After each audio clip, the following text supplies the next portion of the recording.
ওরে নবীর উম্মতের দল, আমার আল্লাহ পাক রব্বুল আলামিন আপনাকে আমাকে মহব্বত করে ডাক দিয়েছেন বাবা। আল্লাহ পাক রব্বুল আলামিন বলেন, ইয়া আইয়ুহাল্লাযীনা আমানু, ও ঈমানদারের দল। আল্লাহ পাক ঈমানদার বলে ডাক দিয়ে আপনাকে আমাকে বলতেছেন, ইত্তাকুল্লাহ, আমি আল্লাহ পাক রব্বুল আলামিনকে ভয় করো। কাকে ভয় করব? আওয়াজ করে বলুন, কাকে ভয় করব? দুনিয়ার জমিনে কোনো মানুষকে ভয় করা যাবে না, কোনো এমপি মন্ত্রী, কোনো প্রধানমন্ত্রী, দুনিয়ার কোনো মানুষকে ভয় করা যাবে না, দুনিয়ার কোনো লেভেলের মানুষকে ভয় করা যাবে না। কারণ দুনিয়ার যাদেরকে আমরা ভয় করব তারাও তো জেলখানার মেহমান। কথা বলেন ঠিক কি না?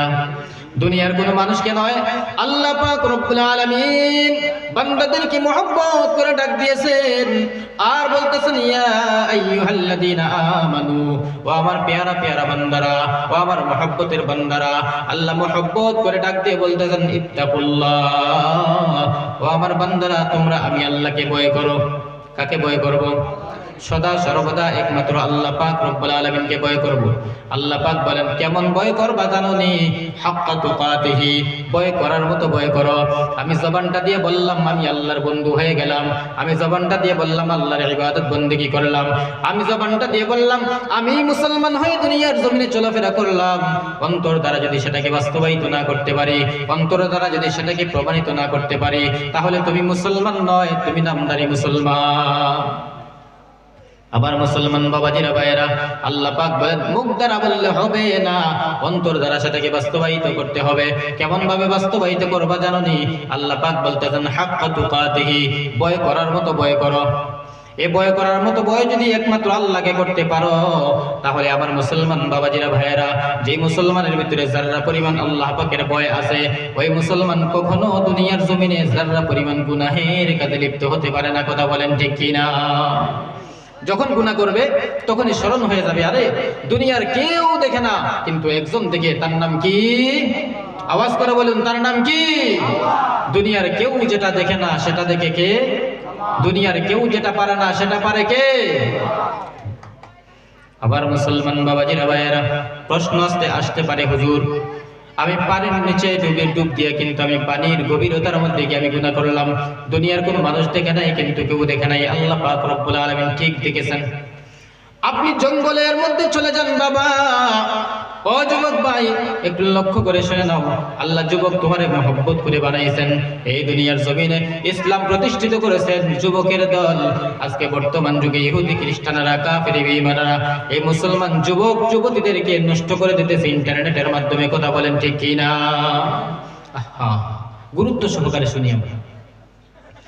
আমার আল্লাহ পাক বলেন, বান্দা তুমি যদি জঙ্গলের মধ্যে গিয়ে, যদি গভীর জঙ্গলে গিয়ে যদি গুনাহ করো, দুনিয়ার কোনো মানুষের নজরে পড়ে না, দুনিয়ার কেউ দেখে না, কিন্তু কে দেখতেছেন বাবা? কে দেখতেছেন? দুনিয়ার কোনো মানুষ দেখে না, কিন্তু আল্লাহ পাক রব্বুল আলামিন ঠিক থেকে আপনার আবার দুই কাঁধের মধ্যে দুইজন ফেরেশতা আল্লাহ পাক রব্বুল আলামিন সেটিং করে দিয়েছেন। একজনের নাম হলো কিরামান, আর একজনের নাম হলো কাতিবিন। কথা বলেন ঠিক কি না? এই কিরামান কাতিবিন আপনাদের ভালো খারাপ সমস্ত কিছু কিন্তু তারা নথিবদ্ধ করতেছে, তারা কিন্তু লিস্ট করতেছে। আপনি দিনের মধ্যে 24 ঘন্টার মধ্যে কয়টা কাজ ভালো করেছেন, আপনি 24 ঘন্টার মধ্যে কয় ওয়াক্ত নামাজ আপনি করেছেন, 24টা ঘন্টার মধ্যে আপনি কত ওয়াক্ত নামাজ আদায় করেছেন, কি কি ভালো কাজ করেছেন, আর 24টা ঘন্টার মধ্যে আপনি কি কি অন্যায় কাজ করেছেন। এই কিরামান কাতিবিনের কাছে সমস্ত কিছু নোটিশ হয়ে আছে রে বাবা, আল্লাহর কাছে জবাব দিয়ে ছুটতে পারবে না।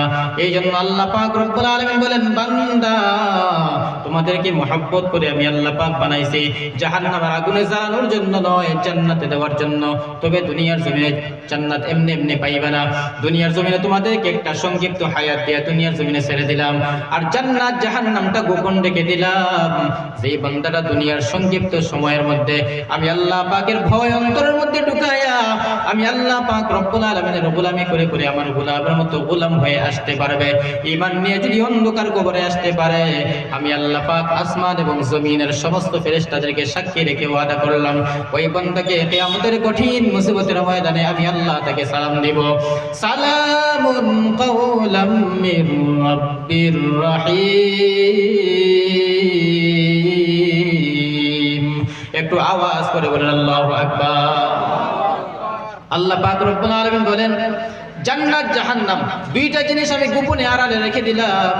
আর আমি আল্লাহ পাক রব্বুল আলামিন তোমাদেরকে সংক্ষিপ্ত হায়াত দিয়ে দুনিয়ার জমিনে ছেড়ে দিলাম। ও বান্দা, দুনিয়ার জমিনে থাকা অবস্থায় যদি আমি আল্লাহ পাকের আইনের হুকুম মেনে আমার নবী মুহাম্মদুর রাসূলুল্লাহ সাল্লাল্লাহু আলাইহি সাল্লামের সুন্নতি তরিকার মধ্যে মেনে মেনে যদি চলাফেরা করতে পারো, তোমাদের এই সংক্ষিপ্ত হায়াতটা যদি সতর্কতার সহিত যদি তোমরা সংরক্ষণ করতে পারো, আমি আল্লাহ ওয়াদা করলাম আমার জান্নাত তোর জন্য ওয়াজিব হয়ে যাবে। বলেন সুবহানাল্লাহ। তাহলে ওই আল্লাহকে ভয় করার মতো ভয় করতে হবে, ঠিক না? আল্লাহর হুকুম এবং নবীজির তরিকা অনুযায়ী আমাদের জীবনটাকে পরিচালনা করতে হবে। আমরা এই এতক্ষণ আলোচনার মাধ্যমে বুঝতে পারলাম যে আমরা মুসলমান যারা আছি, আমাদের মন গড়া ইচ্ছা মতে আমাদের জীবনযাপন পরিচালনা করা যাবে না। আমাদের জীবনযাপন পরিচালনা করতে হবে কার হুকুম মোতাবেক? বলেন বাবাজিরা, কার হুকুম মোতাবেক? আল্লাহর হুকুম মোতাবেক। এবং কোন লাইনে? নবীজির তরিকায়। কথা বলেন ঠিক কি না? আল্লাহ পাক রব্বুল আলামিনের লাইনে আমাদের জীবনটাকে পরিচালনা করব, কিন্তু কেমন ভাবে করব? আল্লাহ পাক রব্বুল আলামিন বলে দিয়েছেন মুহাম্মাদুর রাসূলুল্লাহ সাল্লাল্লাহু আলাইহি সাল্লামের তরিকায়।